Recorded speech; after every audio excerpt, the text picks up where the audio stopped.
नमस्कार मित्रों, जया लिटरेचर में आपका पुनः स्वागत है।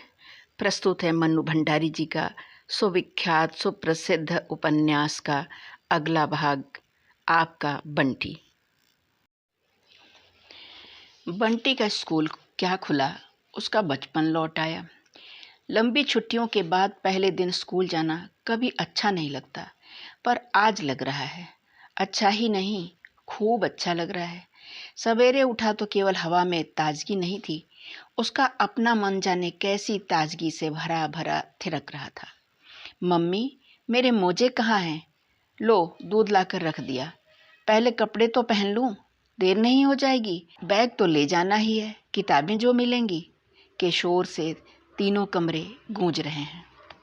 बहुत दिनों से जो बच्चा घर से गायब था, जैसे आज अचानक लौट आया हो। जल्दी जल्दी तैयार होकर उसने बस्ता उठाया। बस्ता भी क्या, एक कॉपी पेंसिल डाल ली। कौन आज पढ़ाई होनी है। बस के लिए सड़क पार करके वह कॉलेज के फाटक पर खड़ा हो गया। मम्मी उसे घर के फाटक तक छोड़कर वापस लौट रही हैं। बरामदे की सीढ़ियां चढ़कर मम्मी अंदर गुम हो गई तो सामने केवल घर रह गया। छोटा सा बंगला नुमा घर, जो उसका अपना घर है, जो उसे बहुत अच्छा लगता है। और एकाएक ही ख्याल आया, इसी घर में पता नहीं क्या कुछ घट गया है इन छुट्टियों में। उसने जल्दी से नजरें हटा ली। तभी दूर से धूल उड़ाती हुई बस आती दिखाई दी। बंटी ने खट से बस्ता उठाया और बस के रुकते ही लपक कर उसमें चढ़ गया। दौड़ता हुआ टीटू चला आ रहा है, लेट लतीफ। बंटी, इधर आ जा, यहाँ जगह है। जगह बहुत सारी थी, पर कैलाश ने एक और सरक कर उसके लिए खास जगह बनाई। बंटी यार, इधर इधर आकर बैठ। विभू उसे अपनी ओर खींच रहा है। बंटी अपने को बड़ा महत्वपूर्ण महसूस करने लगा और बैठते ही उसका अपना चेहरा बच्चों के परिचित उत्फुल्ल चेहरों के बीच मिल गया। बस चली तो सबके बीच हंसते बतियाते उसे ऐसा लगा जैसे सारे दिन खूब सारी पढ़ाई करके घर की ओर लौट रहा है। तभी ख्याल आया, धत, वह तो स्कूल जा रहा है। बस जैसे भाजी मार्केट, बातें बातें, कौन कहाँ कहाँ गया, किसने क्या क्या देखा, छुट्टियों में कैसे कैसे मौज उड़ाई। अनंत विषय थे और सबके पास कहने के लिए कुछ न कुछ था। बंटी क्या कहे। वो खिड़की से बाहर देखने लगा, शायद कोई उससे भी पूछ रहा है। कुछ नहीं कहना उसे। मेरे मामा आए थे, एक साइकिल दिला गए, 2 पहिए वाली। हम तो दिल्ली में कुतुब मीनार देख कर आए। तब न चाहते हुए भी मन में कहीं पापा पापा का मैकेनो, कलकत्ते का काल्पनिक चित्र उभर ही आए। क्यों रे बंटी, तू कहीं नहीं गया इस बार? पिछली बार तो मसूरी घूम कर आया था। नहीं, बंटी ने धीरे से कहा, सारी छुट्टियां यहीं रहा। हाँ, मम्मी ने खस के पर्दे लगा लगा कर सारा घर खूब ठंडा कर दिया था, मसूरी से भी ज्यादा। बस फिर क्या था। और खस के उन पर्दों की ठंडक, जिसने शरीर से ज्यादा मन को ठंडा कर रखा था, फिर मन में उतर आई। बंटी फिर बाहर देखने लगा, पर बाहर सड़कें, सड़कों पर चलते हुए लोगों के बीच कभी वकील चाचा दिखाई देते तो कभी मम्मी का उदास चेहरा, कभी पापा दिखाई देते तो कभी भन्नाती हुई फूफी। कितनी बातें हैं उसके पास भी कहने के लिए, पर क्या वह सब कही जा सकती हैं? मान लो वह किसी को बता भी दे तो कोई क्या समझ सकता है? एकदम बड़ी बातें। यह तो वह है जो एकाएक समझदार बन गया। ये विभू, कैलाश, दीपक, टॉमी, कोई समझ तो ले देखें। पर इस समझदारी पर उसका अपना ही मन जाने कैसा भारी भारी हो रहा है। बस जब स्कूल के फाटक पर आकर रुकी तो एक दूसरे को ठेलते ढकेलते बच्चे नीचे उतरने लगे। नीचे खड़े सर बोले, धीरे बच्चों, धीरे। तुम तो बिल्कुल पिंजरे में से छूटे जानवरों की तरह। तो बंटी को लगा जैसे वह सचमुच ही किसी पिंजरे में से निकलकर आया है।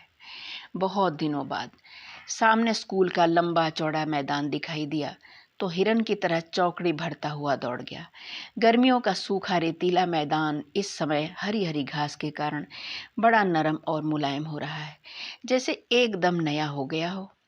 नई क्लास, नई किताबें, नई कॉपियाँ, नए नए सर, इतने सारे नयों के बीच बंटी जैसे कहीं से नया हो आया। नया और प्रसन्न। हर किसी के पास दोस्तों को दिखाने के लिए नई नई चीजें हैं। जैसे ही घंटा बजता और नए सर आते, उसके बीच में खटाखट चीजें निकल आती। प्लास्टिक के पजल्स, तस्वीरों वाली डायरी, 3 रंगों की डॉट पेंसिल और जरा दिखा तो यार, बस 1 मिनट के लिए का शोर यहाँ से वहाँ तक तैर जाता। मेरे पास बहुत बड़ा वाला मैकेनो है, इतना बड़ा कि स्कूल तो आ ही नहीं सकता। कलकत्ते से आया है, कोई भी घर आए तो वह दिखा सकता है। एक क्षण को उंगलियां एक दूसरे पर चढ़ीं और फिर झट से हट भी गईं। कुछ नहीं होता, कोई पाप वाप नहीं लगता। कोई उसके घर आएगा तो वह जरूर बताए मैकेनो।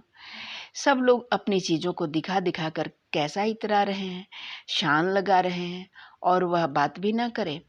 विभू, तू शाम को आ जा अपने भैया के साथ, बहुत चीजें बनती हैं उसकी, पुल, सिग्नल, पंचक्की, क्रेन। ख्याल आया, उसने भी तो अभी तक सब कुछ बनाकर नहीं देखा। विभू आ जाए तो फिर दोनों मिलकर बनाएंगे, और विभू नहीं भी आया तो वह खुद बनाएगा। यह भी कोई बात हुई भला?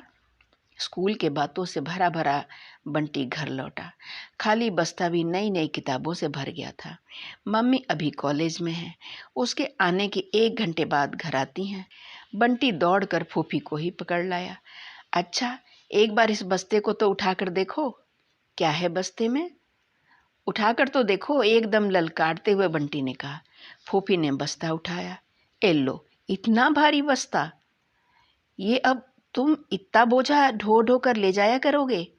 तुमसे ज्यादा वजन तो तुम्हारे बस्ते में ही है। बंटी के चेहरे पर संतोष और गर्व भरी मुस्कान फैल गई।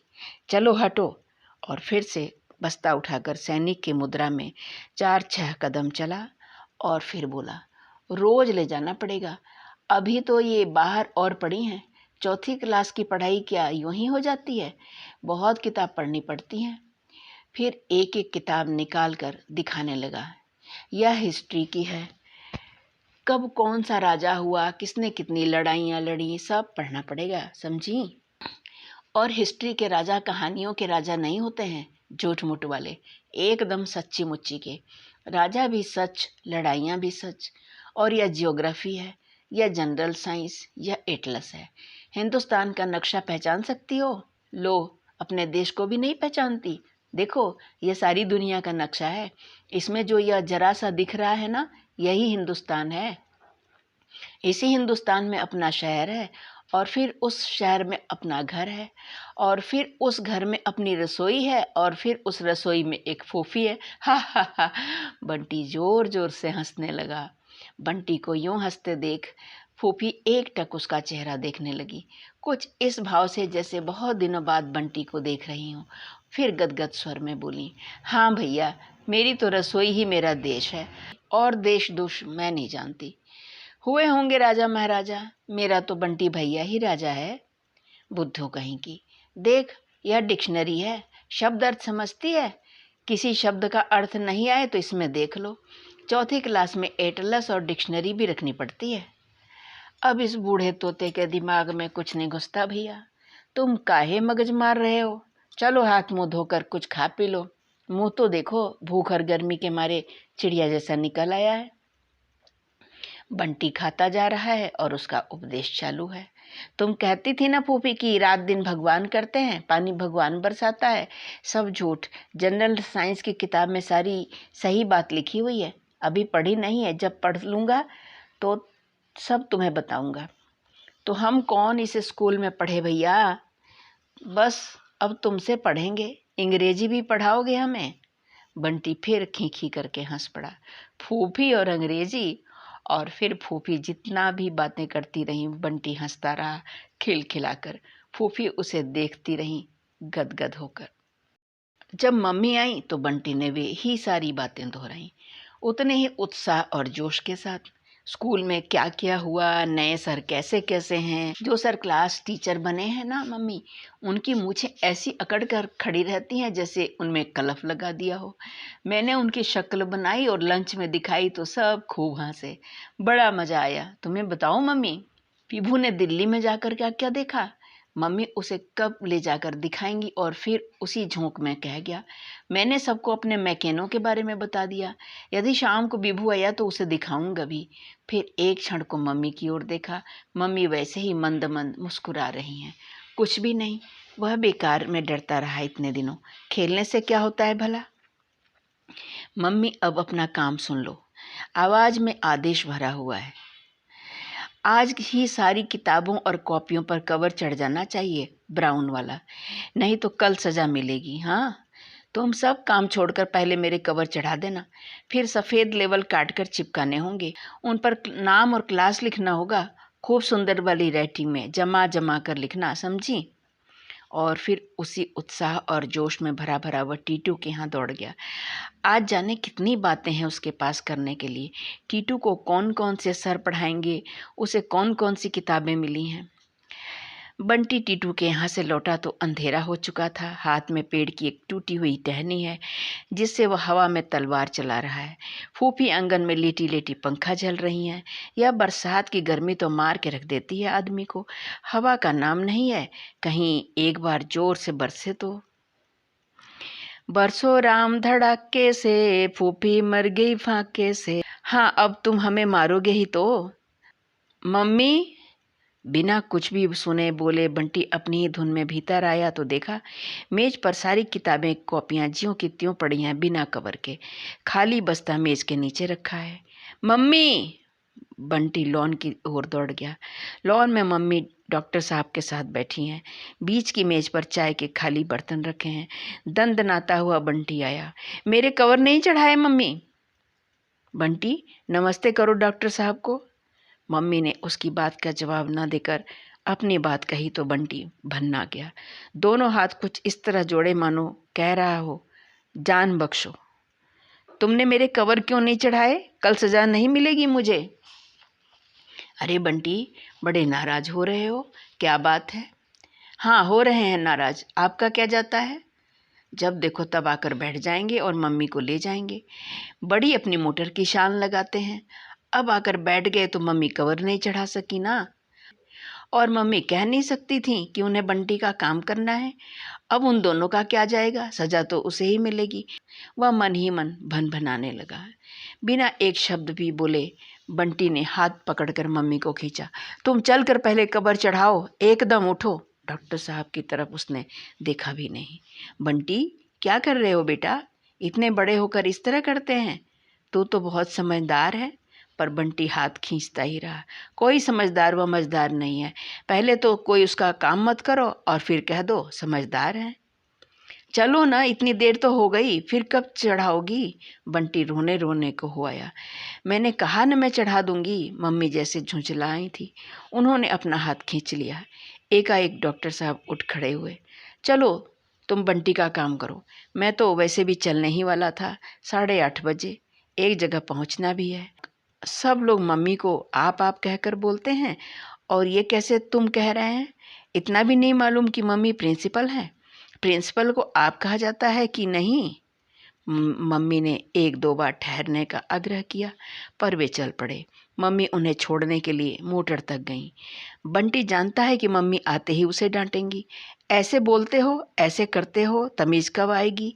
वह आजकल कुछ कहता नहीं तो मम्मी ने उसकी बात सुनना ही छोड़ दिया। न कभी साथ लेकर जाती हैं, न कहानी सुनाती हैं। पहले की तरह उसके साथ खेलती भी नहीं। पर ये सारे के सारे तर्क मिलकर भी उसके अपने ही मन में अभी की हुई बदतमीजी को कम नहीं कर पा रहे थे। जैसे ही मम्मी लौट कर आई, बंटी ने रोना शुरू कर दिया, जोर जोर से। इतनी देर तो हो गई, अब कब चढ़ेंगे मेरे कवर? दोषी मम्मी को ही बना कर रखना है। चल, कवर चढ़ाती हूँ।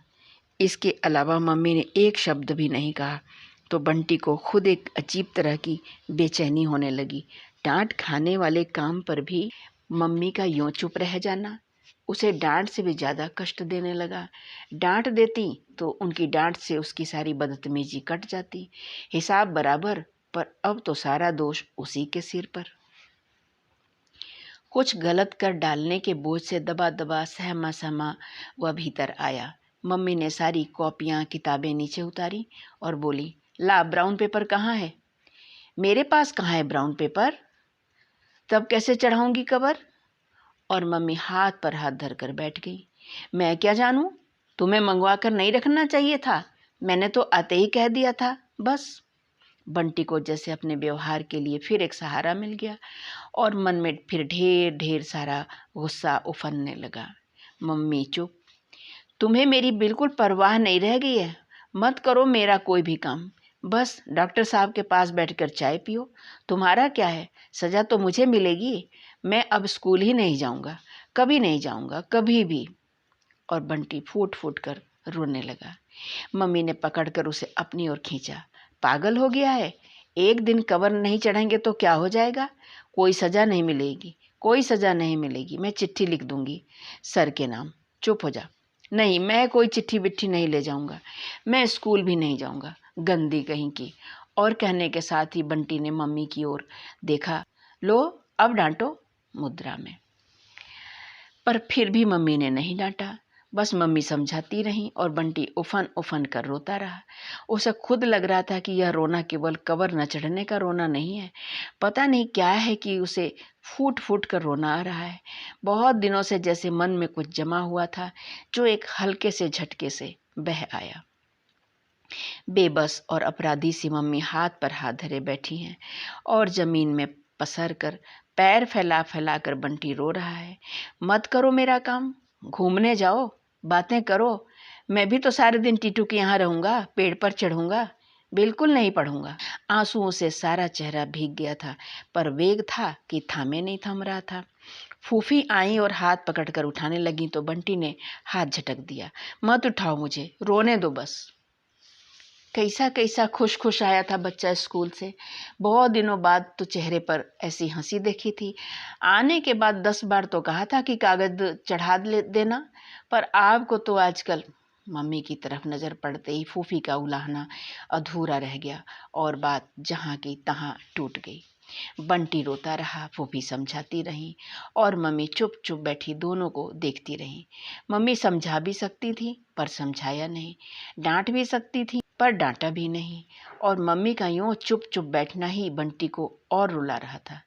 एकाएक जैसे कुछ ख्याल आया हो, मम्मी उठी, दराज में से चाबियों का गुच्छा निकाला और फूफी को देते हुए बोली, फूफी, कॉलेज के चपरासी से कहना स्टील की अलमारी में कुछ भूरे कागज होंगे, निकाल कर दे दे।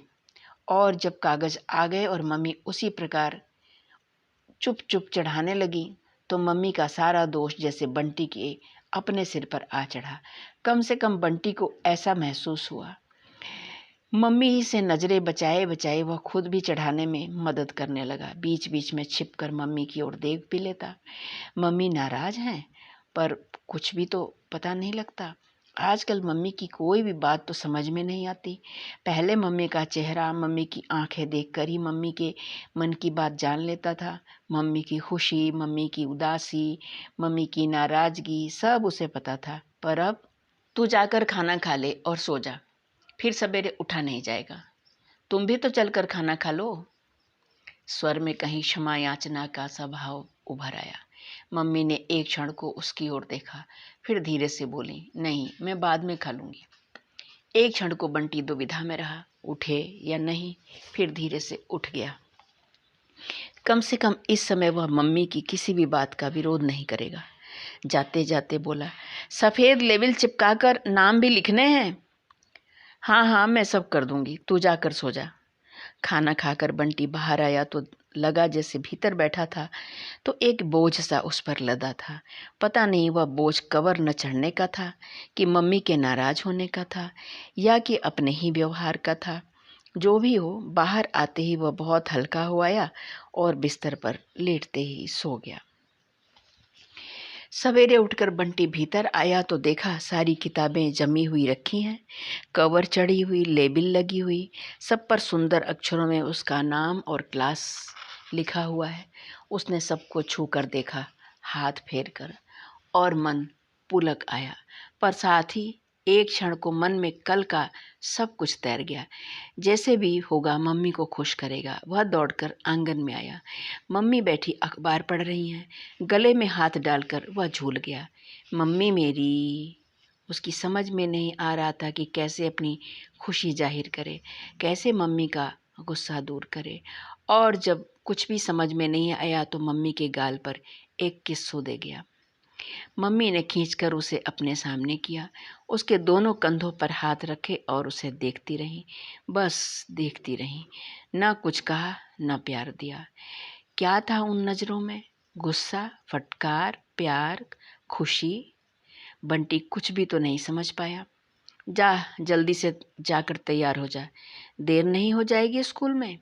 मम्मी ने बिना एक बार भी प्यार किए उसे भगा दिया।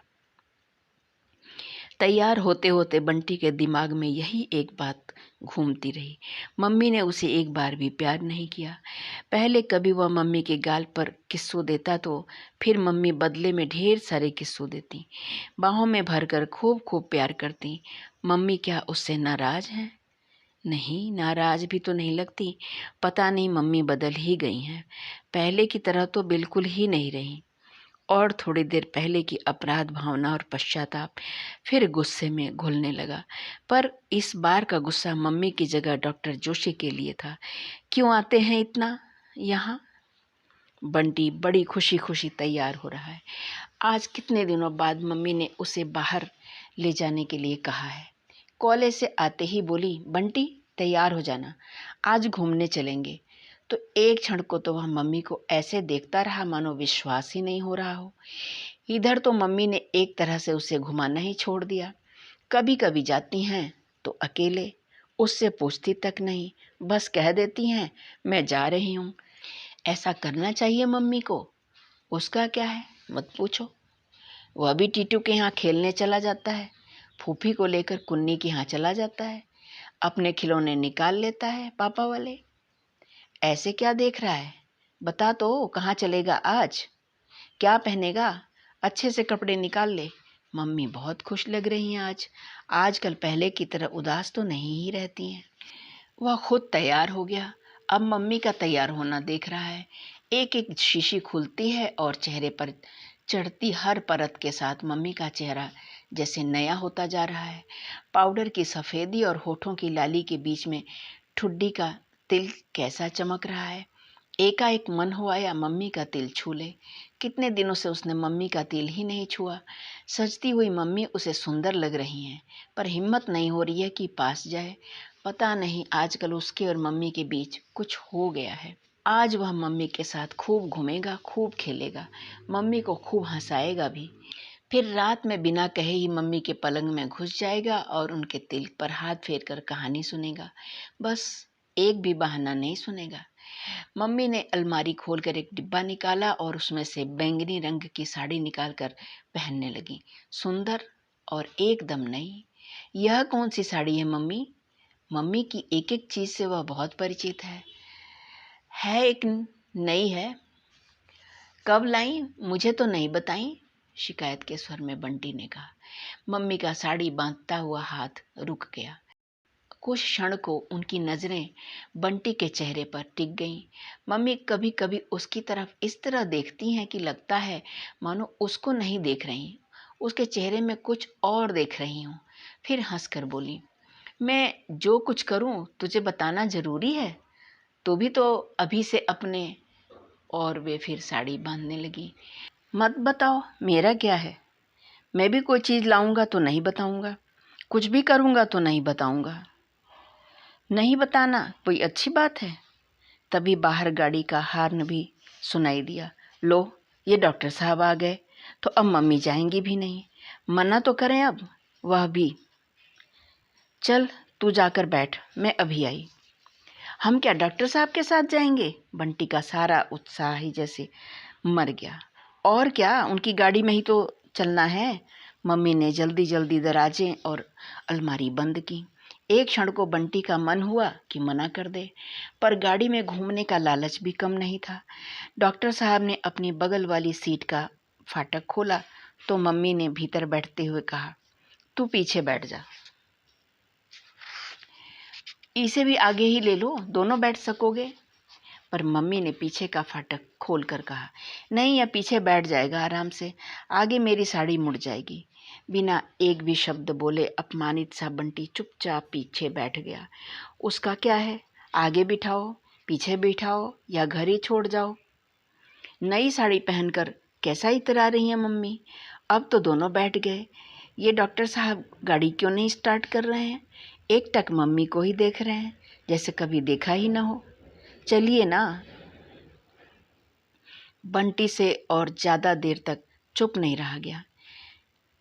अच्छा बंटी बेटे, आज का प्रोग्राम सिर्फ तुम्हारे लिए है। बोलो तो कहाँ चलना पसंद करोगे। डॉक्टर साहब का यूँ पूछना बंटी को अच्छा लगा। कंपनी बाग की फरमाइश की है बंटी ने। पहले बच्चों को ले लीजिए, फिर वहीं चलते हैं। मम्मी के कहते ही डॉक्टर साहब ने ओके कहा और कार चला दी। बंटी मन ही मन जैसे भुन गया। धत तेरे की, यह भी कोई घूमना हुआ। मम्मी खुद तो अकेले अकेले घूमती हैं डॉक्टर साहब के साथ, पर आज उसे घुमाने की बात कही तो सबको बटोर लो। फिर क्यों झूठ मूठ कहती हैं कि चल तुझे घुमा लाते हैं। यूँ कहो ना कि सबको घुमाना है। कौन से बच्चे हैं।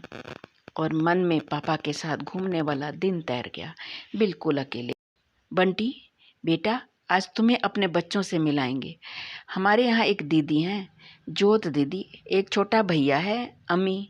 दीदी बहुत सीधी और समझदार हैं, और अमित बहुत शैतान, एकदम पाजी। शैतानी करे तो तुम कान खींच देना उसके। मम्मी हंस क्यों रही हैं। यह भी कोई हंसने की बात है। कोई चुटकुला सुनाया है डॉक्टर साहब ने। गाड़ी जब कोठी के सामने रुकी तो बंटी ने उड़ती सी नज़र डाली। खूब बड़ी है कोठी, पर बगीचा नदारद। बस सामने अहाता सा है, ना घास ना पौधे। डॉक्टर साहब उतरकर भीतर चले गए तो मम्मी ने बताया, यही है डॉक्टर साहब की कोठी। और फिर उसका चेहरा देखने लगी। दरवाजे में घुसते ही बाईं ओर एक छोटा सा मकान जैसा बना है, जिस पर बड़ा सा बोर्ड लगा है। हर जगह दिखाई देने वाला बोर्ड, लाल तिकोन। 2 या 3 बच्चे बस। यह क्या है मम्मी। डॉक्टर साहब की डिस्पेंसरी। सवेरे डॉक्टर साहब यहाँ बीमारों को देखते हैं। आंटी। हल्का नीला फ्रॉक पहने एक लड़की दौड़ती चली आ रही है, और पीछे पीछे एक लड़का। दोनों के चेहरों पर खुशी जैसे छलकी पड़ रही है। तो मम्मी इन बच्चों को भी जानती हैं, बस वही नहीं जानता। देखो जोत, यह है बंटी। आज तुम लोगों की दोस्ती करवा देते हैं, फिर कभी तुम इसके पास आ जाना, कभी यह तुम्हारे पास आ जाएगा। जोत उसे देख रही है, पर वह जैसे अपने में ही सिमटा सा जा रहा है। मैं खिड़की के पास बैठूंगा, अम्मी ने आते ही घोषणा कर दी, और पीछे का फाटक खोलकर वह बड़े अधिकार भाव से भीतर बैठ गया। बंटी को लगा अपनी चीज होने पर ही ऐसा अधिकार भाव आ सकता है। वह चुपचाप एक ओर को सरक गया। दूसरे फाटक से जोत घुसी तो वह बीच में सरक गया। बीच में बैठना भी कोई बैठना होता है। अब कुछ देख सकता है वह। दूसरों की गाड़ी में वह कहे भी क्या। पर मम्मी तो कह सकती थी कि दोनों में से कोई एक बीच में बैठ जाए और बंटी को खिड़की पर बैठने दे। वे तो बंटी को घुमाने लाई थी। झूठ। उसे नहीं करनी दोस्ती किसी से। आगे से वह कभी आएगा भी नहीं इनके साथ। डॉक्टर साहब, मम्मी आगे की खिड़कियों पर बैठे हैं और जोत और अमित पीछे की खिड़कियों पर। बस वही फालतू सा बीच में बैठा है। घास पर मम्मी और डॉक्टर साहब अपने अपने रूमाल बिछाकर बैठ गए। जाओ खेलो अब तुम लोग, रेस लगाओ या कुछ और। अम्मी तो बिना किसी की राह देखे ही दौड़ भी गया। जोत इधर उधर देख रही है। वह नहीं खेलेगा, बस यहीं बैठा रहेगा। ये मम्मी इतना सटकर क्यों बैठी हैं डॉक्टर साहब से।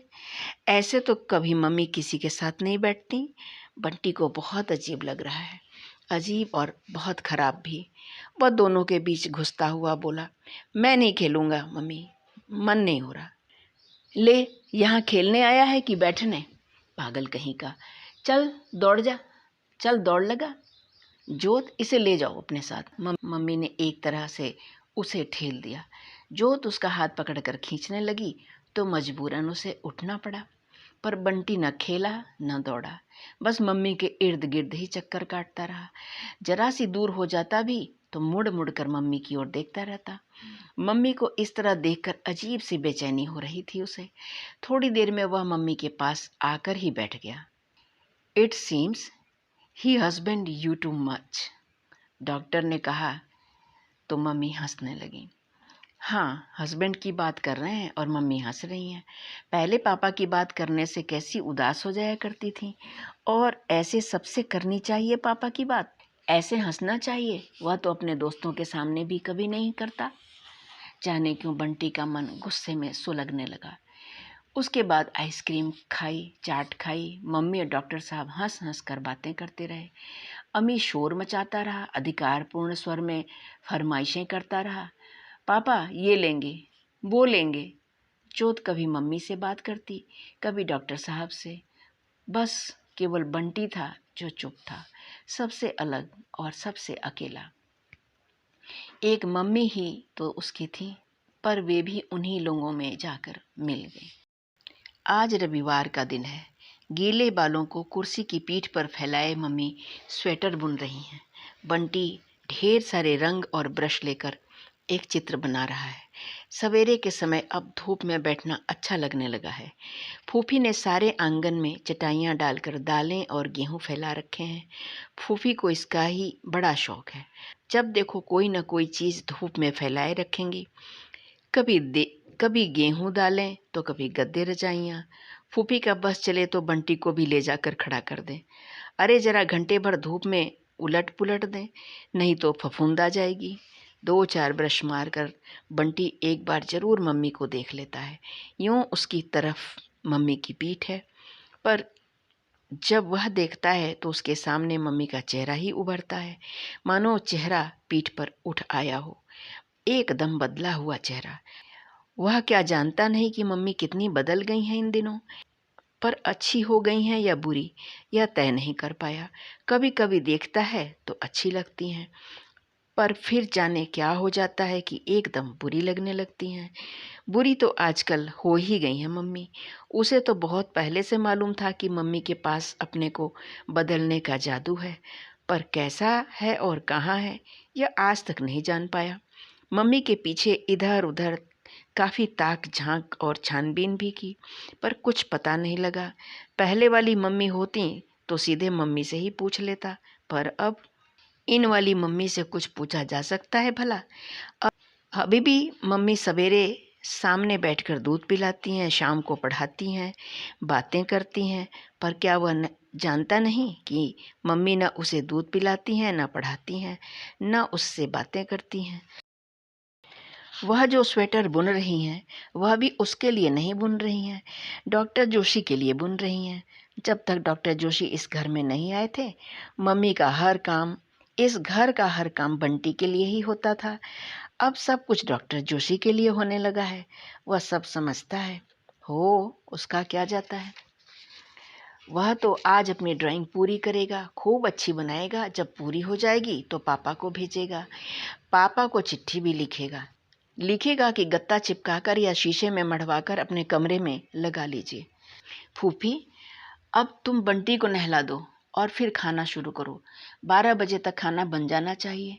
फूफी कुछ जवाब ही नहीं देती। फूफी भी आजकल नाराज है मम्मी से, इसीलिए उसे और ज़्यादा अच्छी लगने लगी हैं फूफी। अच्छा है, धीरे धीरे सब नाराज हो जाएंगे, पर मम्मी को आजकल परवाह भी रह गई है किसी की?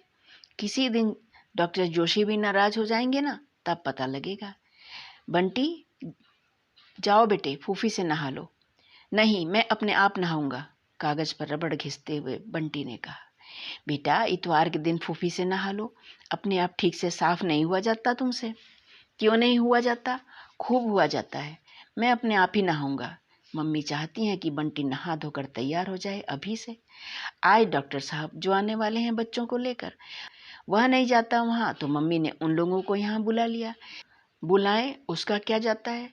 जोत से वह बात कर लेगा, जोत उसे अच्छी लगती है, पर वह बंदर कैसी शान लगाता है, मेरे खिलौने हैं, मेरी गाड़ी है।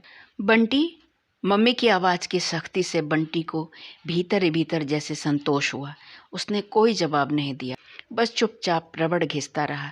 बंटी, मैं बुला रही हूँ ना बेटे। क्या है? मैं ड्राइंग जो बना रहा हूँ। बंटी टस से मस नहीं हुआ। होगा भी नहीं, अब मम्मी गुस्सा होंगी। वह चाहता है कि मम्मी गुस्सा हो, खूब गुस्सा हो। पर उसके बाद मम्मी कुछ नहीं बोली, मज़े से बैठी बुन रही हैं, जैसे कुछ हुआ ही नहीं हो, जैसे बंटी बिना कुछ कहे नहाने चला गया हो। गुस्सा होने वाले कामों पर भी मम्मी जब गुस्सा नहीं होती तो फिर बंटी को गुस्सा आने लगता है। मन होता है कुछ करे, मम्मी को झकझोर कर रख दे। ड्राइंग पीछे कर लेना, पहले नहा लो, 9 बज रहे हैं। उसे पता ही नहीं चला और मम्मी बगल में आकर खड़ी हो गई। अब जरूर हाथ पकड़कर उठाएंगी। इतने में बाहर के दरवाजे पर खटखट हुई तो मम्मी बाहर चली गई। छुट्टी हुई। बाहर कौन आया है? मम्मी की बात करने की आवाज़ आ रही है। बंटी भी कागज पेंसिल छोड़कर बाहर आ गया। पता नहीं कौन है, वह नहीं जानता, पर इस घर में कोई भी आए, कुछ भी हो, बंटी की जानने की इच्छा जरूर रहती है। बंटी वापस लौटा नहीं, वहीं अपनी मेज पर जाकर कुछ उलट पुलट करने लगा। बीच की मेज पर 2-3 मोटी मोटी किताबें रखी हैं और एक किताब मम्मी पलट रही हैं। दूर से ही बंटी को रंग बिरंगी तस्वीरें दिखाई दी तो वह भी चुपचाप मम्मी के पीछे जाकर खड़ा हुआ। सुंदर सुंदर घर, घर नहीं कमरे, पलंग, सोफा सेट, ड्रेसिंग टेबल, रंग बिरंगे पर्दे, कुशन्स, टेबल लैंप। ऐसा कमरा हो तो इस तरह की चीज़ें आप बना भी सकेंगे? देखिए, आज तक तो किसी को शिकायत नहीं हुई है। मैं खुद क्या, काम देखकर आप ही कुछ कहिएगा। तो मम्मी ऐसी चीज़ें बनवा रही हैं।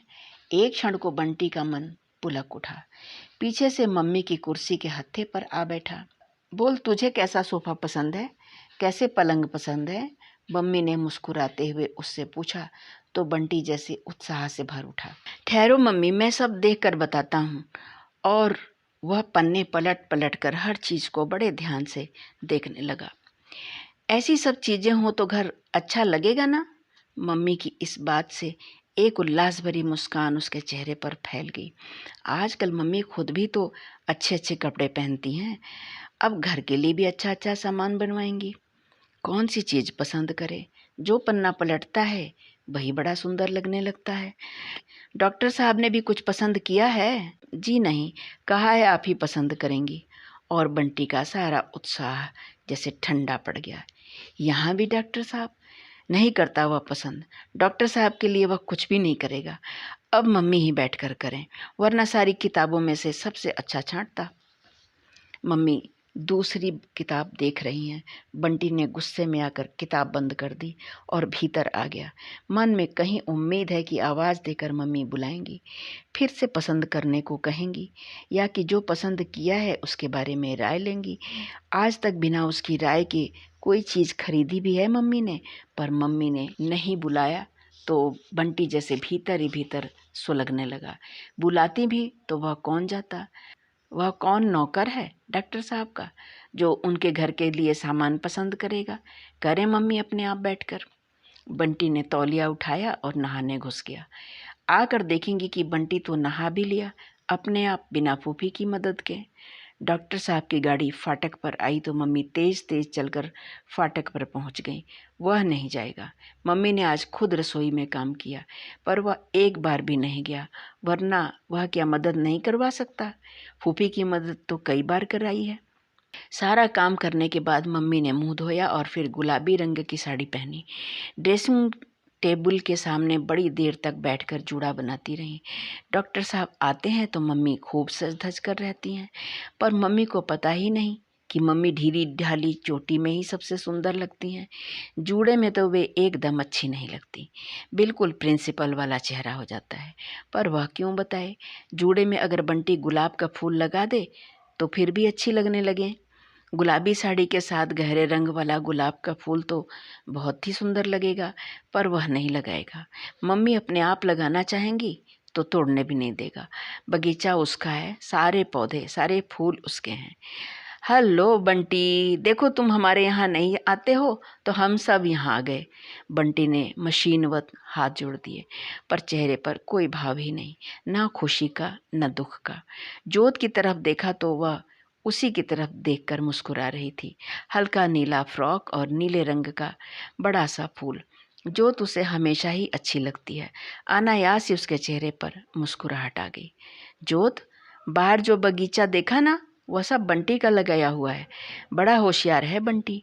तुम लोगों ने तो अपने घर के लॉन का बिल्कुल कबाड़ा कर रखा है। बंटी ने एक बार उड़ती सी नज़रों से डॉक्टर साहब की ओर देखा। क्या सचमुच ही वह उसकी तारीफ कर रहे हैं? मन में कहीं हल्की सी खुशी भी जागी। पर मम्मी को देखो, ऐसे खुश हो रही हैं जैसे उन्हीं की तारीफ हुई हो। मैंने गिलास में ब्लॉटिंग पेपर डालकर गेहूं बोए थे। सबके बीच बंटी को इतना महत्वपूर्ण होते देख जैसे अम्मी यह कहने को विवश हो गया। सब हंस पड़े। मम्मी ने खींचकर अम्मी को अपने पास ले लिया। बहुत प्यार से बोली, मैं सिखाऊंगी तुझे फूल बोना, सीखेगा? बड़ी सिखाएंगी। खुद को भी आता है, जैसे हर कोई कर सकता है ना यह काम। यह अम्मी कैसे लाल कपड़े पहनकर आ गया है, हनुमान कहीं का। और बंटी की आंखों में अम्मी की एक दुम और तैर गई और उसे मन ही मन हंसी आने लगी। मम्मी अम्मी और डॉक्टर साहब को लिए लिए ही भीतर चली गई। जोत बंटी के पास आ गई और उसका हाथ पकड़कर बोली, चलो बंटी, हमको अपना बगीचा दिखाओ।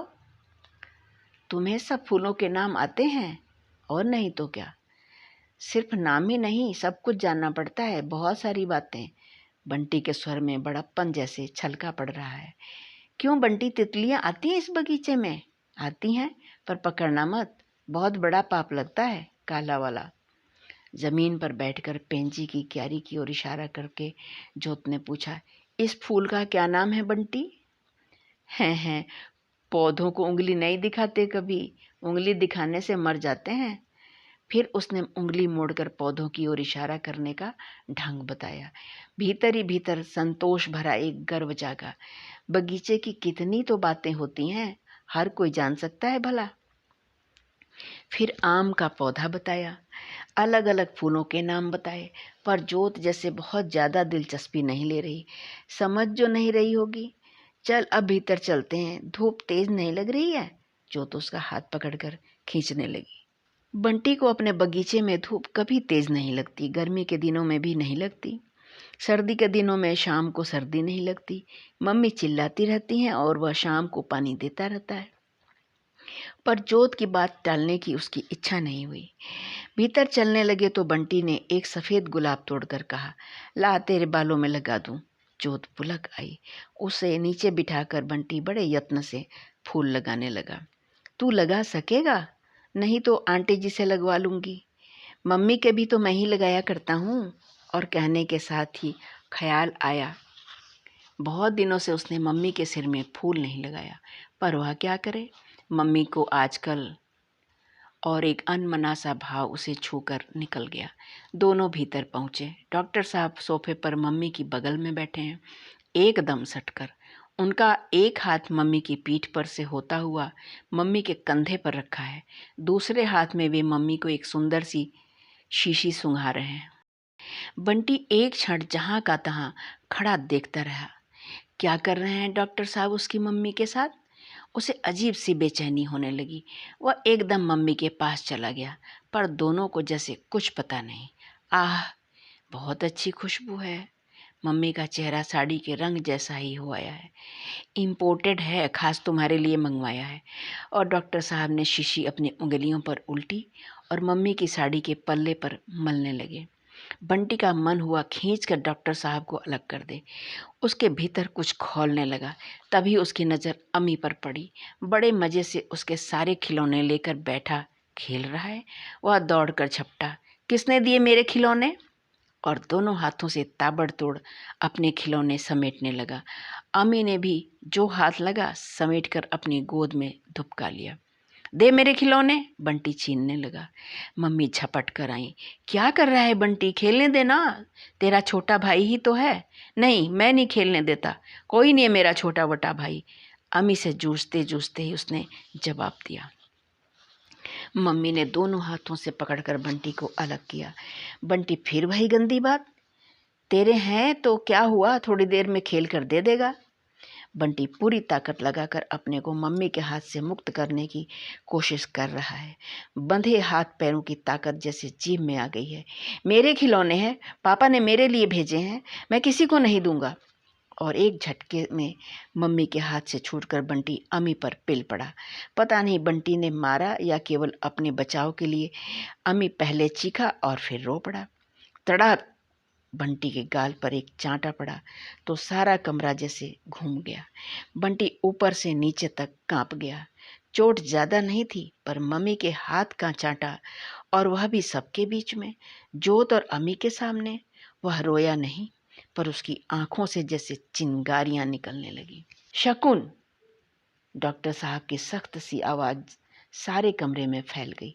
तुमने बंटी को मारा क्यों? बच्चों की लड़ाई में मारने की क्या बात हो गई? और डॉक्टर साहब पास आकर बंटी को गोद में उठाने लगे, पर बंटी छिटक कर दूर जा खड़ा हुआ। एक क्षण को सारे कमरे में सन्नाटा छा गया। जो जहां था वह जैसे वहीं जम गया। और फिर बंटी ने उठाकर खिलौने फेंकने शुरू किए। धड़ाधड़ एक एक खिलौना कमरे में छितरा गया। किसी ने उसे रोका नहीं, किसी ने उसे कुछ कहा नहीं। फिर उसने अपनी बंदूक उठाई और उसी गुस्से में दौड़ता हुआ बाहर गया। कुछ नहीं, पेड़ पर खूब खूब ऊंचे चढ़कर बंदूक चलाएगा। आकर मना तो करे मम्मी, मारने वाली मम्मी की बात सुनेगा अब वह? कभी नहीं सुनेगा। ठाए ठाए बंदूक की आवाज गूंजती रही, पर भीतर से कोई नहीं आया। और जब भीतर से कोई नहीं आया तो बंटी को रोना आ गया। मन हुआ पेड़ पर से कूद पड़े, अपने हाथ पांव तोड़ ले। तब मम्मी को पता लगेगा कि बंटी को चांटा मारने का क्या मतलब होता है। और उसकी अपनी ही आंखों के सामने अपनी पट्टियों से बंधा शरीर घूमने लगा। वह पलंग पर कराह रहा है। सब लोग चारों ओर खड़े हैं। मम्मी रो रही हैं, पर कूदा नहीं गया। तभी फूफी आई। जरूर मम्मी ने ही भेजा होगा, खुद तो हिम्मत नहीं हो रही है आने की। बंटी भैया, चलकर खाना खा लो। बंटी और जोर जोर से बंदूक दागने लगा। जैसे उसने न फूफी को देखा न फूफी की बात सुनी। अरे काहे को तुम हमारा खून जलाते हो बंटी भैया? कहते हैं ना उतर कर खाना खा लो, फिर मर्जी आए बंदूक चलाना चाहे तोप। भाग जाए यहाँ से, मैं नहीं खाता खाना। ठाए ठाए जिस घर के लोग लीक छोड़कर चलेंगे उसमें यही सब होगा। अभी क्या हुआ है? अभी तो बहुत कुछ होगा। बड़बड़ाती हुई फूफी लौट गई। अब और एकाएक ही बंटी फूट फूट कर रोने लगा। कोई मत आओ उसे बुलाने, उसे भूख थोड़े ही लगती है। मरे वह भूखा, मम्मी का क्या जाता है? मम्मी तो डॉक्टर साहब को खाना खिलाएंगी। आमी को तो जरूर अपनी बगल में बिठा रखा होगा। और उस काल्पनिक दृश्य से मन और ज्यादा उफनने लगा। पेड़ पर बैठा बैठा बंटी रोता रहा, और जब मन का सारा गुस्सा, सारा आवेग आंसुओं के रूप में बह गया तो धीरे धीरे मन में एक अजीब सा डर समाने लगा। मम्मी के गुस्से का डर। इस तरह तो उसने आज तक कभी नहीं किया। मम्मी जरूर गुस्सा होंगी। होंगी नहीं हैं, तभी तो एक बार भी नहीं आई, किसी और को भी नहीं आने दिया। गुस्सा, दुख, अपमान, भूख और डर ने मिलकर बंटी को भीतर से बिल्कुल थका दिया। थक ही नहीं गया, जैसे भीतर से कहीं बिल्कुल सुन्न हो गया। अब तो न गुस्सा आ रहा है न रोना, बस बार बार दरवाजे की ओर देख लेता है, शायद कोई आ जाए। अब भी कोई आ जाए। अगर जोत भी आकर उससे चलने को कहेगी तो वह चला जाएगा। पर कोई नहीं आया। लगता है सब लोगों ने खाना खा लिया है। उसका किसी को ख्याल भी नहीं आया, मम्मी को भी नहीं। एक बार आंखें फिर छल छला आई। धीरे धीरे वह नीचे उतरा। एक बार फाटक पर गया। सड़क पर दोपहर का सन्नाटा था। मन हुआ फाटक खोल कर निकल जाए और दौड़ता चला जाए, पर कहाँ? इन सड़कों का कहीं अंत भी है? ये उसे कहाँ ले जाएंगी? और इस कहाँ से हार कर वह चुपचाप लौट आया, और जब कुछ भी समझ में नहीं आया तो आकर घास पर लेट गया। जब तक कोई बुलाएगा नहीं, भीतर तो वह जाएगा ही नहीं। पता नहीं कब तक वह आधी सोती आधी जागती स्थिति में पड़ा रहा कि अचानक ही भीतर से सब लोग एक साथ ही आते दिखाई दिए। उसने झट से आंखें मूंद ली। धीरे धीरे पैरों की आवाजें पास आ रही हैं, पर शायद कोई कुछ बोल नहीं रहा। हो सकता है उसे इस तरह यहाँ पड़ा देखकर उसके पास आए, उसे उठाएं। वह तो चुपचाप आंखें बंद किए पड़ा रहेगा, बस जैसे सो गया। कई जोड़ी पैरों की मिली जुली आहट सरकते सरकते पास आई, पर बिना एक क्षण भी कहीं रुके बराबर दूर होती चली गई। शायद सब लोग फाटक पर पहुंच गए। फटाक फटाक गाड़ी के दरवाजे बंद हुए और घर्र करती गाड़ी चली गई। अजीब बात है, चलते समय कोई किसी से बात नहीं कर रहा। डॉक्टर साहब भी नहीं बोले। हर आहट को वह केवल सुन ही नहीं रहा, देख भी रहा है। चर्रमर, फिर एक आहट, बड़ी परिचित आहट उसके पास चली आ रही है। बंटी को अपनी सांस जैसे रुकती हुई महसूस हुई। लगा आहट पास आएगी, तब तक उसकी सांस पूरी रुक जाएगी। आहट बिना उसके पास आए ही भीतर चली गई, तब भी उसकी सांस रुक जाएगी। किसी ने झुककर उसे धीरे से झकझोरा, बंटी, बंटी। बंटी चुप। तब दो बाहों ने उसे अपने में समेटा। बिना जरा भी विरोध किए वह इस प्रकार से सिमट गया मानो बड़ी देर से इसी की प्रतीक्षा कर रहा हो। एक बार मन हुआ कि गले में बाहें डालकर चिपट जाए, पर हिलना तो दूर, सांस लेने की हिम्मत नहीं है इस समय उसमें। फिर गद्दे की नरमाई और कंबल की गरमाई में उसका भूखा थका शरीर डूबता चला गया और उसे खुद पता नहीं चला कि वह कब पूरी तरह डूब गया। मेज के एक ओर मम्मी बैठी हैं और सामने की कुर्सी पर बंटी।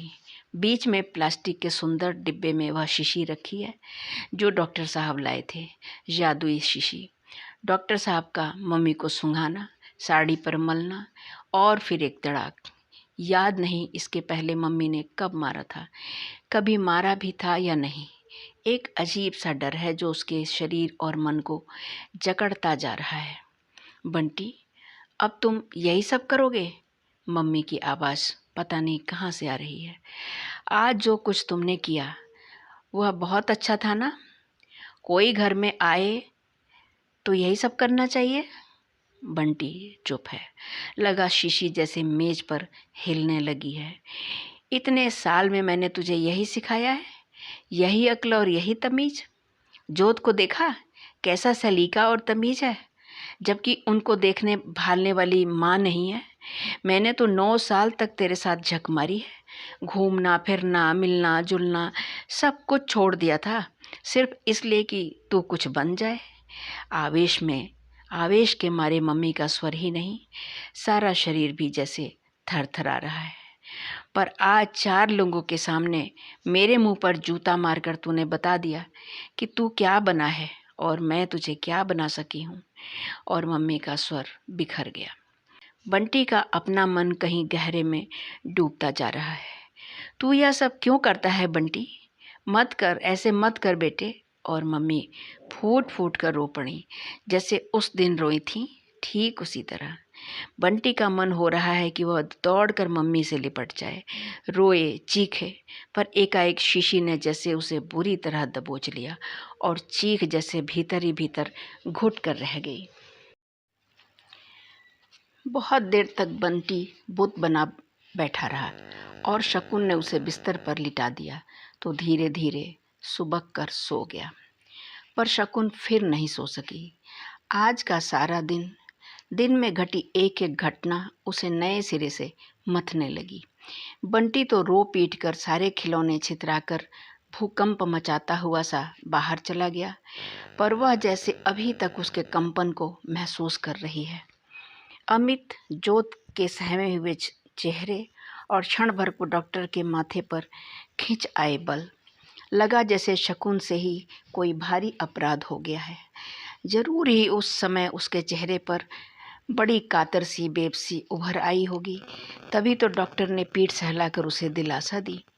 बच्चों की बात को लेकर तुम इतनी परेशान क्यों हो रही हो? Take it easy. पर खुद वह शायद इजी नहीं हो पाए थे।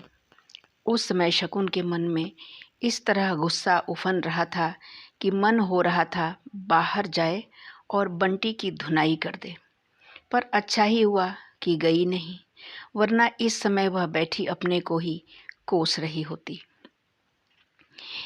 एयरगन की ठाएं ठाएं भीतर तक सुनाई देती रही थी और शकुन को लग रहा था जैसे यह शब्द उसके और डॉक्टर के बीच फैलता चला जा रहा है। इस समय शकुन के मन में कोई गुस्सा नहीं है, बस उसे लग रहा है जैसे बंटी उसे हर जगह ही गलत सिद्ध कर देता है। वकील चाचा ने कहा था, तुम बंटी पर इतना निर्भर करती हो, उसे अपनी जिंदगी का केंद्र बनाकर जीना चाहती हो, यही गलत है। केवल तुम्हारे लिए ही नहीं, बंटी के लिए भी। Let him grow like a boy, like a man. सारे समय अपने में दुबकाए रखोगी तो क्या बनेगा उसका। तब ऊपर से चाहे उसने न माना हो, पर भीतर ही भीतर जरूर महसूस किया था कि बंटी के प्रति उसका रवैया गलत ही रहा है। और आज डॉक्टर को लेकर वह जहाँ पहुँच गई है, उसके मूल में उस समय कहीं बंटी को अपने से मुक्त करने की इच्छा ही नहीं थी। यूँ शायद और भी बहुत कुछ था, पर बंटी भी कहीं था तो सही ही। अपने को परिचित कराने के बाद डॉक्टर शकुन को अपने घर और अपने बच्चों से परिचित करा रहे थे। जोत बहुत सीधी है और अम्मी बहुत शैतान। लड़कियां जिद्दी भले ही हों, पर स्वभाव से शांत और सीधी होती हैं, और लड़के जन्म से ही गुस्सैल और उद्यमी। लेकिन बंटी उस तरह से उद्यम बिल्कुल नहीं करता। जिद्दी जरूर है, फिर भी अपनी उम्र से कहीं ज़्यादा समझदार। और यह कहते हुए अपने बंटी के प्रति उसके मन में कैसा गर्व जागा था। तुम उस पर शायद इतना ज़्यादा हावी रही हो कि वह पूरी तरह लड़का बन ही नहीं पाया। तुमने उसे उधम करने ही नहीं दिया। हाँ, औरतों वाली जिद और रोना जरूर सिखा दिया। डॉक्टर सहज भाव से हंस पड़े थे, पर तब भी शकुन ने अपने को अपमानित महसूस किया था। डॉक्टर शायद भांप गए थे। मैं तुम्हें दोष नहीं दे रहा, इस तरह की स्थिति में ऐसा हो जाया करता है। मैं तो स्थिति बता रहा था, पर इस संशोधन से स्थिति संभली नहीं थी। अपने ही मन में एक कचोट थी जो हर बार किसी न किसी बात से गहरी हो जाती थी। जिंदगी में हर ओर से कटकर वह पूरी तरह बंटी से जा चिपकी थी। सोचा था अपना सारा समय और सारा ध्यान वह उसी पर केंद्रित कर देगी, अपने सारे अभावों की पूर्ति उसी से करेगी। लेकिन नहीं, उसने रास्ता ही गलत चुना था, अतः उसका हर कदम भी गलत होता चला गया। और तब उसने एक नई जिंदगी शुरू करने का निर्णय ले डाला था। बंटी को अपने से काट कर नहीं, अपने से जोड़ कर ही लिया था यह निर्णय। गर्मियों की छुट्टियों के 2 महीने की खिन्नता और ऊब के साथ साथ बंटी का उन दिनों का व्यवहार, उम्र से पहले ही ओढ़ी हुई उसकी समझदारी को कितनी तकलीफ के साथ झेल पाती थी वह। शकुन के हर दुख को अपना दुख और उसकी हर कही अनकही इच्छा को एक आदेश सा बना लेने की बंटी की मजबूरी ने शकुन को अपनी ही नज़रों में अपराधी बनाकर छोड़ दिया था। दिन में 2-4 बार पापा की बात करने वाले बच्चे ने कैसे इस शब्द को काट कर फेंक दिया था। शब्द को ही नहीं, अजय के भेजे खिलौने, उसकी तस्वीर तक को अलमारी में बंद कर दिया था। बिना शकुन के चाहे या कहे भी वह उसे प्रसन्न करने का भरसक प्रयत्न करता रहा था, और कैसे शकुन का कष्ट बढ़ते बढ़ते असह्य सा हो गया था। नहीं नहीं, यह सब अब और नहीं चलेगा, चल नहीं सकता। वे दोनों ही अब अपनी अपनी जिंदगी जिएंगे, शकुन शकुन की और बंटी बंटी की।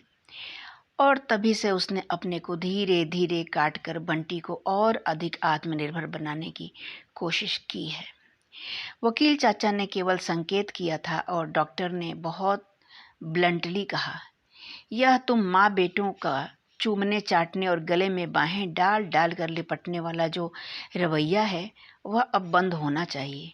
लगता है तुम अपनी इस अर्ज को भी बंटी के साथ ही पूरा करती हो, पर अब तो सही जगह और सही ढंग।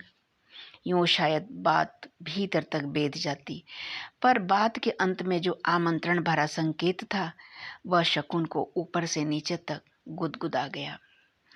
तब से उसने बंटी को अपने से अलग सुलाना शुरू किया था।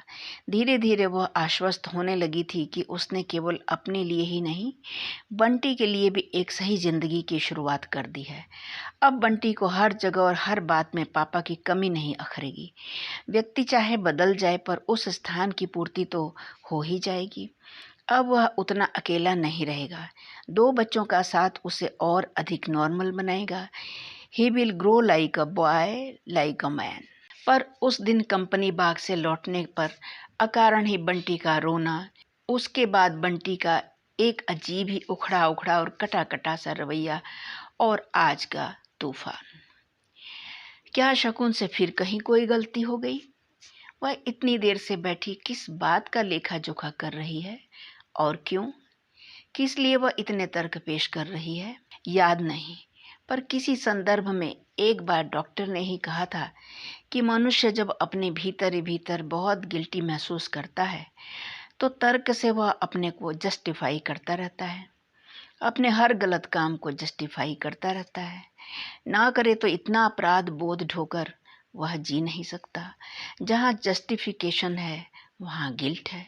तो क्या उसके अपने मन में भी कोई गिल्ट है? इतनी देर से तर्क दे देकर वह अपने अपराधी मन को ही समझाती रही है। बार बार बंटी के हित की दुहाई देकर कहीं वह अपने किसी गलत काम को ही तो सही सिद्ध नहीं कर रही। मन न इस बात को मानता है न उस बात को। सही गलत की बात भी वह नहीं जानती, जानना भी नहीं चाहती। इस समय इतना ही काफ़ी है कि जीवन में जितना भरा पूरा वह इन दिनों महसूस कर रही है, उसने कभी नहीं किया। बल्कि आज अगर उसे किसी बात का अफसोस है तो केवल इसी बात का कि यह निर्णय उसने बहुत पहले क्यों नहीं ले लिया। क्यों नहीं वह बहुत पहले ही इस दिशा की ओर मुड़ गई? किस उम्मीद के सहारे वह 7 साल तक यूं घिसटती रही? 7 साल का वह जीवन मात्र घिसटना ही तो था, घिसटना और तिल तिल करके टूटना।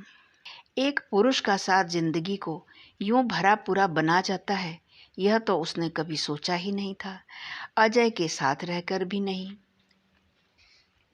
आज लगता है साथ रहना भी कितनी तरह का हो सकता है। सारी जिंदगी साथ रहकर भी आदमी कितना अकेला रह सकता है, और किसी का हल्का सा स्पर्श भी कैसे जिंदगी को किसी के साथ होने के एहसास और आश्वासन से भर सकता है।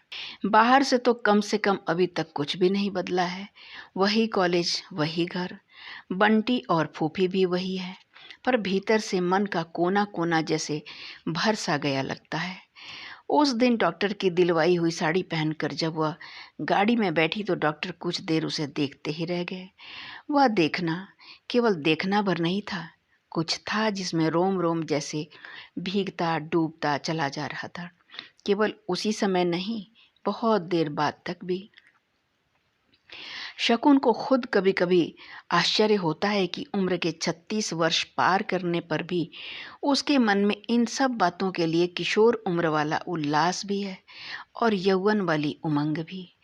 डॉक्टर का साथ होते ही कैसे एकांत की इच्छा हो उठती है, और एकांत होते ही लगता है उम्र बीत जाने से कैशोर्य और यौवन नहीं बीत जाता। ये भावनाएं तो केवल तृप्त होकर ही मरती हैं, वरना और अधिक बलवती होकर आदमी को मारती रहती हैं। उसकी अपेक्षा डॉक्टर के व्यवहार में एक स्थिरता है, एक ठहराव, और अक्सर उसे लगता है जैसे डॉक्टर ने अपनी ज़िंदगी से बहुत कुछ पाया है। डॉक्टर से हुई एक बात आज भी जब तब उसे याद आ जाती है, और केवल याद ही नहीं आती, मन को कहीं हल्के से कचोट भी देती है। बहुत दिनों से मन में घुमड़ती हुई बात आखिर उसने पूछ ही ली थी, पूछी चाहे बहुत घुमा फिरा कर थी। अच्छा, क्या प्रेम सचमुच ही मात्र एक शारीरिक आवश्यकता और एक सुविधाजनक एडजस्टमेंट का ही दूसरा नाम है? बताओ, तुम्हें क्या कभी अपनी पत्नी की याद नहीं आती? और आती है तो क्यों? उसे तुम क्या कहोगे? तब सचमुच उसने चाहा था कि डॉक्टर कह दे कि उसे पत्नी की याद बिल्कुल नहीं आती, पत्नी के साथ ही वह सब कुछ भूल गया। बात चाहे झूठी हो, पर डॉक्टर एक झूठ ही बोल दे। हालांकि यह सुनने की अपनी इस इच्छा पर भीतर ही भीतर कहीं ग्लानि भी हुई थी, फिर भी अच्छा तो यही होता शकुन, तुम उसका जिक्र कभी करती ही नहीं। डॉक्टर के स्वर की अप्रत्याशित गंभीरता से शकुन के मन में अपनी बात के लिए कहीं पछतावा सा हुआ। प्रमिला के साथ का जीवन वह जैसा भी था, अच्छा या बुरा, मेरा इतना निजी है कि मैं उसे किसी के साथ शेयर नहीं कर सकता। तुम गलत मत समझना और बुरा भी मत मानना। वह एक अध्याय था जो उसी के साथ समाप्त हो गया और अब मैं उसे किसी के साथ खोलना नहीं चाहता। चाहूँ तो भी खोल नहीं सकता, शायद अब तो अपने सामने भी नहीं। फिर थोड़ा सा मुस्कुराकर बोले थे, और अब जरूरत भी क्या है। बेहद आहत होकर और भीतर तक तिल मिलाकर भी वह ऐसा अभिनय करने का असफल प्रयास करती रही कि उसे डॉक्टर की बात का बिल्कुल भी बुरा नहीं लगा। साथ ही एक अजीब सी चाह भी उठी, काश उसके पास भी ऐसा कुछ होता जो निहायत उसका निजी होता, जिसे वह किसी के साथ भी शेयर करना पसंद न करती, जिसे अपने भीतर ही समेटे रहती, कभी कभी झांक भर लेने के लिए, पर कहीं भी तो कुछ नहीं। इस न होने से ही वह कभी कभी डॉक्टर के सामने अकारण ही अपने को बड़ा छोटा महसूस करने लगती है। लगता है जैसे डॉक्टर ने स्वीकार करके उस पर बड़ी कृपा की है। छोटा बनकर जीना उसके अहम को बर्दाश्त नहीं, और बड़ा होकर जीने लायक उसके पास कोई पूंजी नहीं।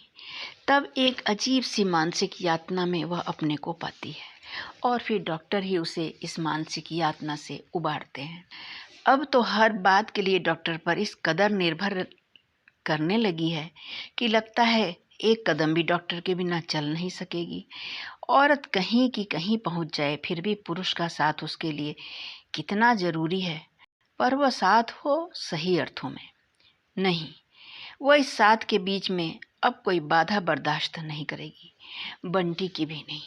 कल वह डॉक्टर से ही बात करेगी। डॉक्टर की बातों में, उसके सारे व्यक्तित्व में कुछ ऐसा है जो शकुन को आश्वस्त करता है। डॉक्टर की सुलझी दृष्टि उसे बहुत सी उलझनों से उबार लेती है। उसके और डॉक्टर के संबंध की बात शहर के एक खास तबके में फैल ही गई थी, और एक दिन कॉलेज के मैनेजर ने जिस तरह आकर पूछा था, तो वह समझ नहीं पाई थी कि बात केवल जानने मात्र के लिए ही पूछी जा रही है, या कि जानी हुई बात को एक हल्की सी भर्त्सना और हिकारत के साथ उस तक वापस पहुंचाया जा रहा है। मैनेजर को तो उसने जैसे तैसे जवाब दे दिया था, पर अपने ही मन को जैसे वह शाम तक जवाब नहीं दे पाई थी। शाम को जब सारी बात डॉक्टर को बताई तो जाने किस आवेश में कह गई, ये लोग ज़्यादा चूं चपड़ करेंगे तो मैं नौकरी ही छोड़ दूंगी, संभाले अपनी नौकरी। तब उसकी बात पर डॉक्टर केवल हंसा था, कुछ ऐसे हल्के फुल्के ढंग से मानो कुछ हुआ ही ना हो। तुम नौकरी करो या छोड़ो, यह बिल्कुल तुम्हारी अपनी इच्छा पर है, पर छोड़ो तो कारण यह नहीं होना चाहिए। डॉक्टर एक क्षण को रुका था, और शकुन के मन में एक हल्का सा संदेह कौंधा था। क्या डॉक्टर नहीं चाहते कि वह नौकरी छोड़े? उसका पैसा चाहे न हो, पर क्या उसका पद डॉक्टर के लिए? आज मैनेजर को आपत्ति हुई तो तुमने नौकरी छोड़ दी, कल शहर को आपत्ति होगी तो तुम शहर छोड़ने को कहोगी, और जरूर होगी। छोटी जगह है, ऐसी बातें लोग आसानी से पचा नहीं पाते हैं, पर इस तरह कमजोर होने से कहीं काम चलता है? चल सकता है। और सच पूछो तो आपत्ति बाहर नहीं होती है, कहीं मन के भीतर ही होती है। तभी तो हमें ये छोटी छोटी बातें परेशान कर देती हैं, वरना इन आपत्तियों पर एक मिनट भी जाया करना मैं उचित नहीं समझता। इन लोगों को क्या हक है तुम्हारे व्यक्तिगत जीवन में हस्तक्षेप करने का? पर बंटी, बंटी की बात तो बिल्कुल दूसरी है, और उसका हक भी बिल्कुल दूसरा है। एकाएक शकुन को लगा जैसे प्यास के मारे उसका गला सूख रहा है। सर्दी में कभी रात में प्यास नहीं लगती, पर आज तो प्यास के मारे गला जैसे चिपक सा गया है, और इतनी देर से उसे पता ही नहीं चला। शकुन उठी, उसने बत्ती जलाई और पानी पिया। लौटकर उसने देखा बंटी सोया हुआ है, गर्दन तक रजाई ओढ़े। एकाएक उसे लगा जैसे बंटी नहीं, अजय सो रहा है। कितना मिलता है उसका चेहरा, केवल चेहरा ही। बहूजी, मत चढ़ाओ इतना सिर, आखिर औलाद तो उसी बाप की है। वे खड़े खड़े थालियां फेंकते थे, और ये कटोरी। कभी कभी आश्चर्य होता है कि कैसे आदमी एक छोटे से अणु में अपना चेहरा, मोहरा, आदत, स्वभाव, संस्कार सब कुछ अपने बच्चे में सरका देता है। बंटी को देखकर ही एक बार वकील चाचा ने कहा था, और एक अजीब सी बेचैनी शकुन के मन में घुलने लगी। केवल बेचैनी ही नहीं, एक खीज, एक हल्का सा आक्रोश। सारी जिंदगी अजय शकुन के हर काम और बात को, उसके सोचने और उसके हर रवैये को गलत ही तो सिद्ध करता रहा है। शकुन बहुत स्वतंत्र है, शकुन बहुत डोमिनेटिंग है, शकुन यह है, शकुन वह है। पता नहीं गलत कौन था, वह या अजय। जो भी हो, पर 7 साल तक गलत होने के अपराध बोध को उसने किसी न किसी स्तर पर हर दिन ही झेला है। और अब यह बंटी ठीक उसी तरह उसे गलत और अपराधी सिद्ध करने पर तुला हुआ है, और शायद सारी जिंदगी उसे गलत ही सिद्ध करता रहेगा, ठीक उसी तरह जैसे। पर नहीं, अब वह सब कुछ पहले की तरह अपने ऊपर ओढ़ती नहीं चली जाएगी। बंटी उसके और अजय के बीच सेतु नहीं बन सका, तो वह उसे अपने और डॉक्टर के बीच में बाधा भी नहीं बनने देगी। लेकिन तब और शकुन ने खट से बत्ती बुझा दी। मन के सारे संशय, सारी दुविधाएं चारों ओर फैले हुए अंधेरे में ही डूब जाएं, बस। बंटी सवेरे सोकर उठा तो जाने कैसी निरीहता उसके चेहरे पर छाई हुई थी। एक अजीब सा सहमापन, एक अजीब सी बेबसी। कहाँ, यह तो बिल्कुल बंटी है, इसमें अजय कहाँ है?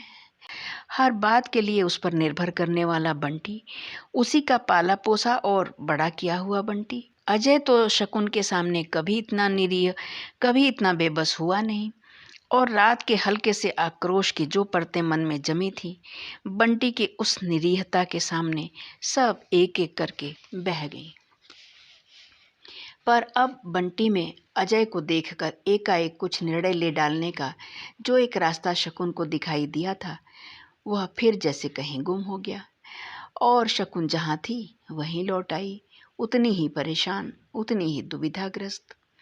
अपनी परेशानी के क्षणों में आजकल उसे बस डॉक्टर की ही याद आते हैं।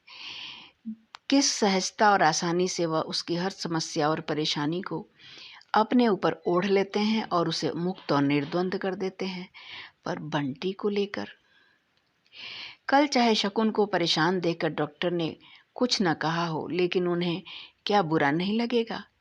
उन लोगों ने शादी की तारीख तय की थी और उस खुशी में ही शकुन ने सबको अपने घर बुलाया था। पर बंटी ने, और तब से ही मन जाने कैसी कैसी शंकाओं से भरा हुआ है।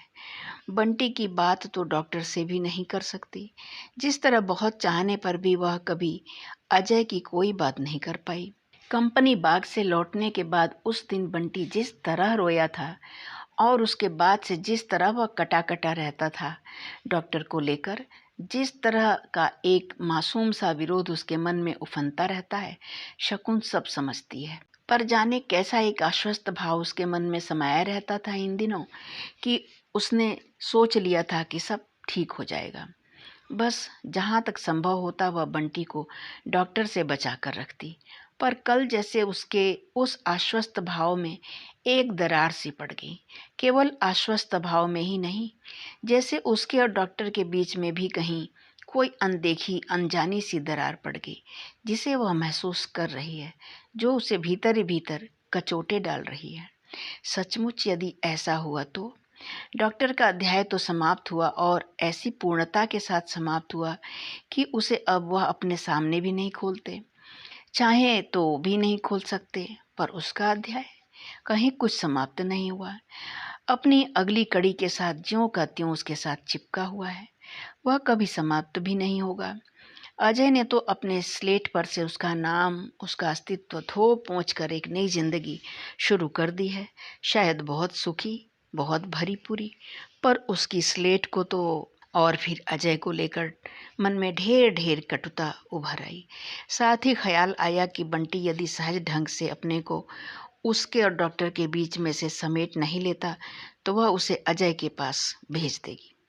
अजय उसे ले जाना भी तो चाहते थे। अब क्या हुआ, इधर तो ना कोई खबर, न सूचना, लेकिन वह भेज देगी। बंटी को दरार ही बनना है तो मीरा और अजय के बीच में बने।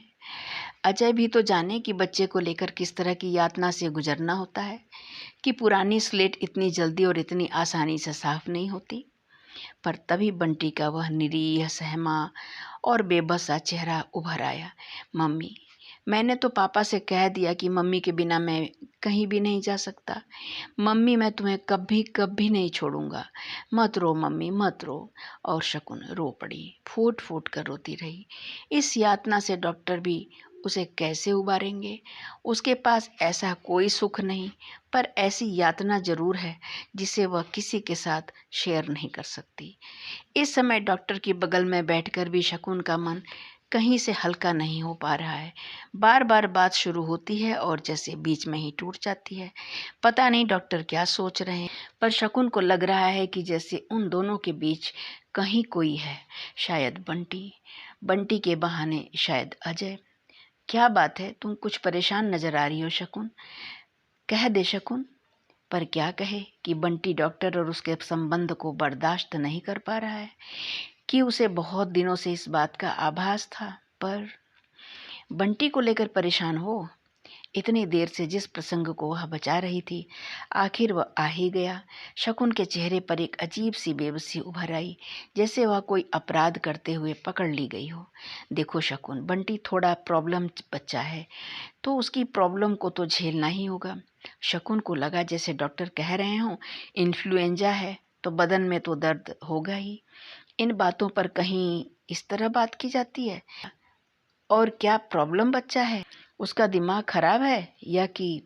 पर नहीं, डॉक्टर से वह अपेक्षा ही क्यों करती है कि उसी की तरह सदैव होकर, उसकी तरह माँ बनकर बंटी के बारे में सोचे। डॉक्टर तो शायद बाप बनकर भी नहीं सोच सकते। पर इसमें इतना परेशान होने की क्या बात है? यह तो बहुत स्वाभाविक है। क्या? एकाएक शकुन चौंकी।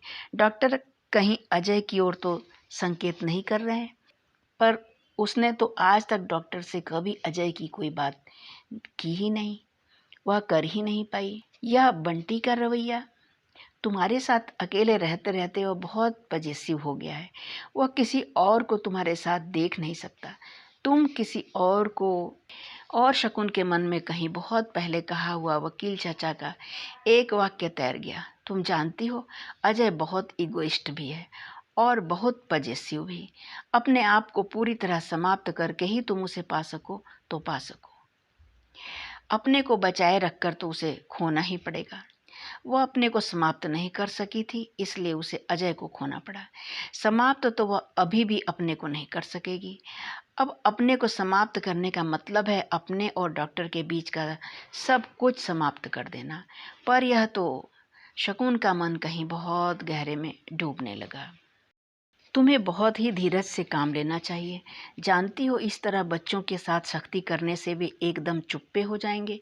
बहुत ही सबमिसिव और सहमे हुए और नरमाई से पेश आने पर वे उद्दंड हो जाएंगे। डॉक्टर जैसे किसी रोगी को उपचार बता रहे हों। केवल उपचार ही था या कुछ और भी? बंटी में संतुलन लाने के लिए पहले तुम्हें अपने में संतुलन लाना होगा। पर तुम खुद बहुत समझदार हो शकुन। शकुन ने कुछ ऐसी नज़रों से डॉक्टर की ओर देखा मानो इन शब्दों के भीतर की बात को जान ले, असली बात को जान ले। पर डॉक्टर के चेहरे पर कहीं भी तो कुछ नहीं था, कोई शिकन नहीं, कोई छाया नहीं। या कि शकुन की अपनी दृष्टि ही धुंधला गई है, कुछ भी देखने की सामर्थ्य उसमें नहीं रही है। वह क्या करे? छलनी हुआ मन सहज भाव से कुछ भी तो ग्रहण नहीं कर पाता। उसकी आंखें छलछला आई। डॉक्टर ने बहुत स्नेह से शकुन की पीठ सहलाई, तो एक बार मन हुआ अपने को डॉक्टर की बाहों में छोड़ दे। तो क्या सचमुच ही डॉक्टर के मन में बंटी को लेकर कोई नाराजगी नहीं, कोई दुर्भावना नहीं? डॉक्टर के उस स्पर्श ने अनायास ही उसके भीतर की गांठ को धीरे से खोल दिया।